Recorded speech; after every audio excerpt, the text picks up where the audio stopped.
In this video we are going to learn English with the story Little Red Riding Hood.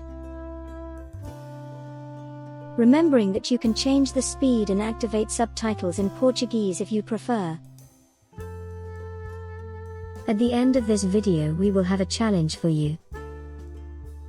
In order not to miss the next videos, leave your like on this video and subscribe to the channel. At one end of Long Lost Wood, where the wise owl watched out for wolves, there lived a little girl. Whenever the wind whistled she wore a warm, scarlet cloak, so the animals called her Little Red Riding Hood. One breezy day her mother said, "You must take this basket of sweet cherry pies to Grandma's house. Follow the twisty path, jump the puddles and never speak to the big bad wolf." Little Red Riding Hood skipped away. She followed the twisty path and jumped over the puddles until she came to a bramble bush. Oh no! A thorn spiked her scarlet cloak and held her tight. "Keep still, my dear," boomed a deep voice. "I'll soon set you free." Sure enough, the thorn snapped. The cloak flapped and Little Red Riding Hood swung around. "Thank you," she cried, but all she could see was a tall dark shape, standing in the shadows. "Where are you walking to, all alone?" it asked, in its deep, booming voice. Little Red Riding Hood thought she caught a glimpse of big eyes and sharp teeth. "To Grandma's house," answered Little Red Riding Hood nervously. "She lives at the other end of Long Lost Wood, in the cottage with a green door." At that moment an owl hooted and the dark shape was gone, melting into the trees.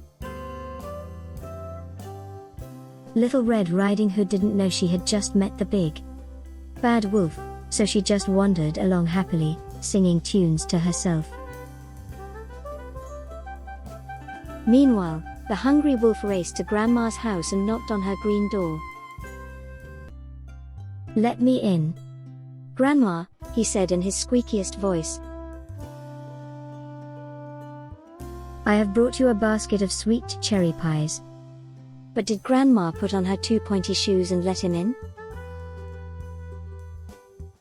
I'm afraid that she did. Poor Grandma. And poor Little Red Riding Hood, who reached the cottage far too late. "Let me in, Grandma," she called merrily. "I have brought you a basket of sweet cherry pies." "Let yourself in, my dear," replied a croaky voice. "I am in bed with a nasty cold." Little Red Riding Hood lifted the latch and stepped inside. Someone was tucked up in bed wearing Grandma's favorite nightcap. The room was dark, so Little Red Riding Hood crept closer. "Grandma," she whispered. "What big eyes you've got." "All the better to see you with," said the voice. With a sneeze, their nightcap fell off. "What big ears you've got." "All the better to hear you with," growled the voice. "Grandma," gulped Little Red Riding Hood. "What big teeth you've got." "All the better to eat you with," roared the voice. "Wait. You're not my grandma," shrieked Little Red Riding Hood. The wolf sprang out of the bed, its sharp teeth flashing in the dark.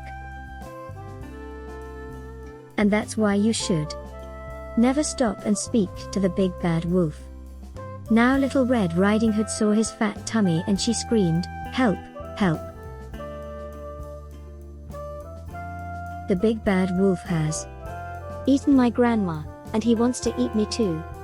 Luckily, the wise owl had already sent for the Storyland vets. they burst through the green door with their magic medicine, and in no time the wolf was fast asleep. Inside his tummy, I'm pleased to say, they found Grandma safe and well, but when they sewed him up again, they accidentally left her 2 pointy shoes inside. So now, whenever the big bad wolf feels hungry, those 2 shoes dance and prance until he howls. And that is why he never even dreams of eating a grandma again. The end. Did you like this story? Now we have a challenge for you. But first, subscribe to the channel so you don't miss the next stories. Let's go to the challenge. Comment below in the comments a summary of the story of Little Red Riding Hood.